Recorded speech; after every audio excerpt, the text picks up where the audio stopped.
Hi there. So I've decided to kind of move my unsolicited relationship advice series from Facebook and slowly incorporate it on YouTube. So this is why today I'm sitting pretty and I've got a microphone on and I'm talking to this wonderful camera, but I'm still gonna be sharing these videos on Facebook for sure.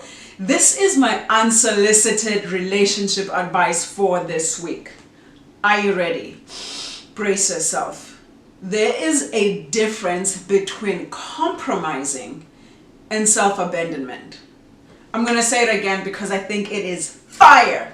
There's a difference between compromising and self-abandonment. And sometimes in romantic relationships, we don't know the difference. Sometimes we say, oh, I feel like I'm the one who's always compromising, or I feel like I'm over compromising, or I feel like I'm putting in too much. No, honey, you are self-abandoning. Okay, so let me give you an example. This is what a compromise would look like. Hey babe, so I have a meeting at 10, so I'm not able to do what we spoke about. Can we move it to 11? And you say, well, I don't have anything going on at 11, so 11 sounds good. Versus, hey babe, same conversation, can we move it to 11? But at 11, you had something that you were planning for yourself, yoga, friends, whatever you want to do. And then you feel like, oh, I have to stop my thing to accommodate your thing. Now, I'm not saying never do that. Of course you have to do that. Of course you have to be flexible. But if this is something that is expected of you in a relationship with a consistency, where you are consistently giving and giving and giving, you, my darling, are self-abandoning because you never choose yourself in this relationship. So that's my advice today. And you sort of look at it, right? Like when you're with your partner, look at your behavior. Because here's the truth. People will treat us how we allow them to treat us. I wish I knew that before, but people will treat us how we allow them to treat us, right? So if you are the one who has always been there, overextending, over compromising, you've let your partner know that it is okay to do that. You gotta go out now and get that power back and say, hey, I am willing to compromise. I am willing to compromise. That's what a relationship is, right? But I am not willing to self-abandon. Look at the ways in which you self-abandon, because if that relationship succeeds on you self-abandoning, girl, it's going to fail. You are going to be so tired, so worn out, so feeling unappreciated all the time. And it's just not sustainable. It's not a sustainable way of being with someone, okay? So, yeah, that's my unsolicited relationship advice for this week. Find out what the difference is in your relationship. In what ways do you self-abandon and you keep defining it as over-compromising, right?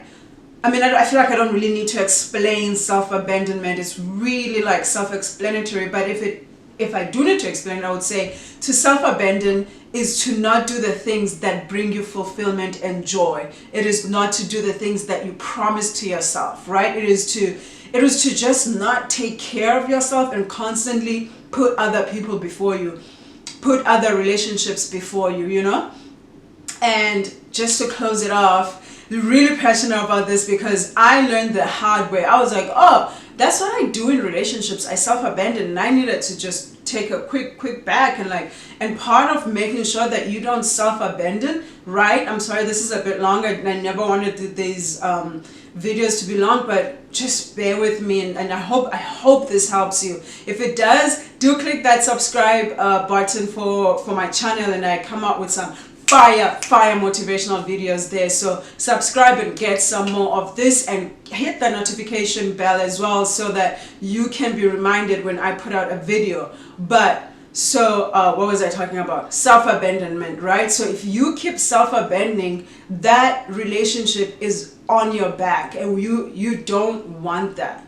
You want a relationship that is like this. We both compromise. I wanted to talk about setting boundaries. Yes.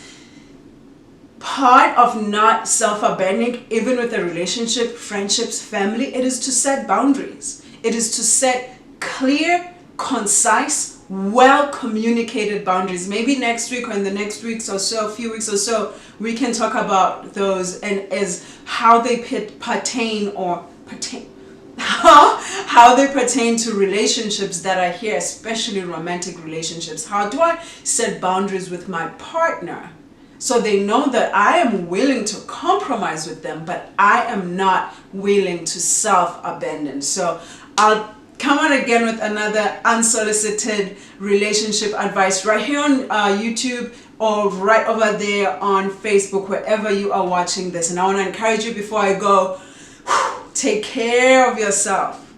Take good care of yourself and be kind to those that love you. And I will talk to you again. Remember to subscribe. So much love. Bye.